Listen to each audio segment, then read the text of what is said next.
थोड़ा सा जो मैंने कहा उस बात में संशोधन, स्टूडियो में नहीं है आशीष, घर पे ही स्टूडियो बनाया है, घर वाले स्टूडियो से आशीष है तैयार। बताएं आशीष, कौन सा स्टॉक चुना है आपने? Good morning sir. स्टॉक का नाम है CESC। RP Sanjeev Goenka group की कंपनी है। भारत की पहली पूरी तरीके से integrated power company, time tested है। 100 साल का अनुभव है कारोबार में। कोलकाता और नियर बाय एरियाज में जो है इलेक्ट्रिसिटी डिस्ट्रीब्यूशन करती है। नोएडा पावर में 50% हिस्सेदारी है और साथ ही साथ अगर आप देखें तो करीब 34 लाख ग्राहकों का इनके पास कंज्यूमर बेस है। राजस्थान और महाराष्ट्र में भी अगर आप देखें तो 4 सर्कल्स के लिए इनके पास डिस्ट्रीब्यूशन राइट्स हैं। और कंपनी अगर आप देखें तो काफी बढ़िया और खासतौर पर इसका ट्रैक रिकॉर्ड, पिछले 10 साल का ट्रैक रिकॉर्ड अगर आप देखेंगे तो बहुत ही शानदार है। पिछले 10 साल में कंपनी का मुनाफा जो है 25% CAGR की दर से लगातार बढ़ते जा रहा है। और देखिए पावर जो है एक बढ़िया ग्रोथ स्टोरी है। पावर स्टॉक्स में हम एक्शन भी देख रहे हैं और पावर कंजम्पशन FY10 से और अब तक का अगर आप देखेंगे तो इसमें करीब करीब आपको 55% की ग्रोथ नजर आएगी। FY10 में 780 था प्रति यूनिट्स पर कैपिटा कंजम्पशन, जो कि बढ़कर अब 1208 हो गया है और माना जा रहा है कि आंकड़ा जो है आगे जाकर और बढ़ता हुआ नजर आएगा। यानी पावर कंपनीज के लिए अगर आप देखें तो जो ग्रोथ प्रोस्पेक्ट्स हैं वो बहुत ही शानदार हैं।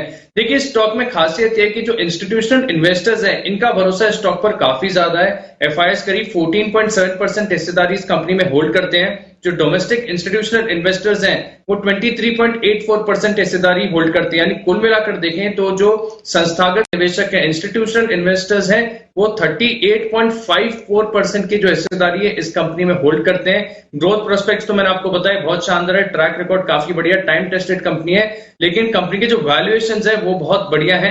वैल्यूएशन देखें तो सिर्फ 7 के P पर आपको ये स्टॉक मिल रहा है।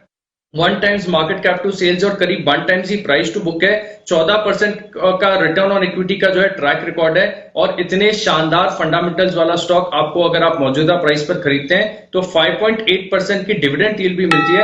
अनिल जी, ये स्टॉक एक कंपाउंडिंग मशीन साबित होगा। ओके, तो एक कंपाउंडिंग मशीन साबित हो सकता है। अनिल जी, हैट्रिक हो गई है पावर स्टॉक्स की। इस हफ्ते का तीसरा पावर स्टॉक जो SIP स्टॉक्स में हाईलाइट हो रहा है। CESC, इस पर क्यों रखनी चाहिए नजर सर? कंपाउंडिंग मशीन का मतलब है दीप, लगातार आपको पैसे बनाकर देने वाली कंपनी, और वही अब तक का ट्रैक रिकॉर्ड CESC का रहा है। बेहद बेहद शानदार कंपनी है ये। और कभी कभी मुझे सरप्राइज होता है कि 16,000 के आसपास निफ्टी पर आने के बाद मैं कई बार ये सोचता हूं कि अब हो गया भाई, बहुत सारे SIP स्टॉक हो गए, अब ढूंढना बड़ा मुश्किल काम है, आसानी से मिलते नहीं है। और सरप्राइजिंगली जब बहुत ज्यादा मुश्किल से ढूंढ कर लाने की कोशिश करते हैं, क्योंकि अब चॉइसेस कम हो चुकी, काफी स्टॉक बता चुके हैं, तो उसमें बड़े इंटरेस्टिंग स्टॉक निकल आते हैं, जैसे कि CESC। लगभग 0.6% का डिविडेंड यील्ड। अब 0.6% तो आजकल FD पर ब्याज मिलता है, टैक्स काट कर देखें तो 0.6% भी नहीं आएगा अगर आप हाईएस्ट स्लैब में हैं तो उससे ज्यादा आपको डिविडेंड यील्ड आता हुआ दिख रहा है। तो सबसे बढ़िया ये कि बेहतरीन आकर्षक डिविडेंड यील्ड वाली कंपनी है। और दूसरा जो मुझे इसमें जो पसंद है, सबसे बढ़िया बात है वो ये है कि इसका ट्रैक रिकॉर्ड ग्रोथ का बहुत ही जबरदस्त है।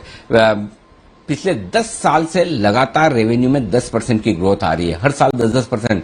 10 साल यानी इस साल 100 रुपए, अगले साल 110 है, तो फिर नेक्स्ट ईयर 120 नहीं होगा, वो 110 पर 10% बढ़ेगा 11, तो फिर हो जाएगा वो 121, फिर 121 पे 10% बढ़ेगा, उसको कंपाउंडिंग कहते हैं। तो ये दिखने में 10% दिखता है, लेकिन 10 साल बाद ये 200 नहीं होगा, उससे कहीं ज्यादा आपको नजर आएगा। सेम प्रॉफिट में आप देखिए 24% की सालाना ग्रोथ बहुत ही तगड़ी है, हर एक लिहाज से बहुत तगड़ी है। तो बहुत शानदार ट्रैक रिकॉर्ड ग्रोथ का है। और आप देखिए होल्डिंग देखिए इस कंपनी की, प्रमोटर्स 50% होल्ड करते हैं, लगभग 50% से थोड़ा सा कम है। FIs 15% के आसपास है। घरेलू फंड 24% है। गजब की इंस्टीट्यूशनल ट्रैक रिकॉर्ड होल्डिंग है। इससे आप अंदाजा लगा सकते हैं कि बड़े इन्वेस्टर्स कितना पसंद करते हैं इसको। तो आकर्षक डिविडेंड यील्ड है, ग्रोथ का बहुत ही बेहतरीन ट्रैक रिकॉर्ड है।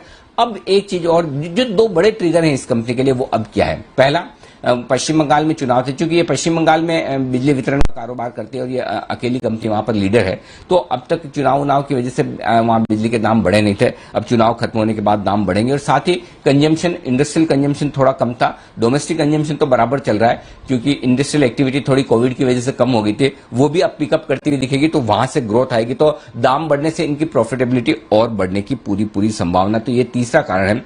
चौथा कारण जो है वो है वैल्यूएशंस का, बहुत ही आकर्षक वैल्यूएशन पे है। इनफैक्ट आकर्षक नहीं, मैं एक चीज जो कहना चाहता हूं दीप, वो ये है कि ये सबसे सस्ती और सबसे ज्यादा प्रॉफिटेबल पावर कंपनी है। जी हां, ध्यान से सुनिएगा, देश की सबसे ज्यादा प्रॉफिटेबल और सबसे ज्यादा सस्ती पावर कंपनी है। इससे बढ़िया आपको क्या चाहिए, जहां पर प्राइस टू अर्निंग रेशियो मुश्किल से 8 है, 8 से भी नीचे है, प्राइस टू बुक 1 पर ट्रेड कर रही है, मार्केट कैप टू सेल्स 1 पर है, रिटर्न ऑन इक्विटी देखिए 18% का रिटर्न ऑन इक्विटी, बहुत ही गजब इंप्रेसिव फाइनेंशियल स्टॉक है और मुझे लगता है ये स्टॉक आने वाले समय में कमाल कर सकता है। तो टारगेट रखिए 1000 रुपए का शॉर्ट टर्म के लिहाज से, 1200 रुपए का टारगेट रखिए लॉन्ग टर्म के हिसाब से। इसको आप एफडी के सब्स्टिट्यूट के तौर पर आराम से धीमे धीमे बाजार की गिरावट में एक्यूमुलेट करें, आराम से नजर रखें कि जब भी बाजार बहुत खराब हो और आप आमतौर पर हाई डिविडेंड यील्ड वाले स्टॉक ढूंढने जाते हैं ना, जहां एफडी के जैसा रिटर्न तो आपको मिल जाए और बाजार जब भी सुधरे तो आपको बढ़िया कमाई करने को मिले,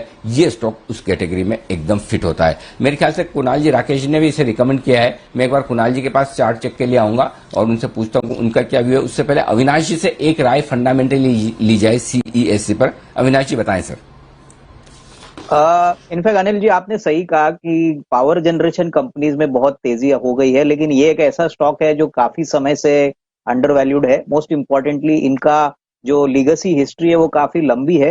कलकत्ता में ये लोग काफी लोग जानते हैं, सीएससी काफी वेल नोन एंटिटी है और मुझे लग रहा है कि जिस प्रकार से इन्होंने अभी डीमर्जर करके 3-4 कंपनीज की है तो अभी ऑपरेशंस काफी फोकस्ड है। पहले सीएससी में काफी और बिजनेसेस हुआ करते थे, तो मेरे ख्याल से जिनको लंबी अवधि के लिए पावर जनरेशन स्टॉक अपने पोर्टफोलियो में रखना है उनको डेफिनेटली ये कंपनी इंक्लूड करना चाहिए।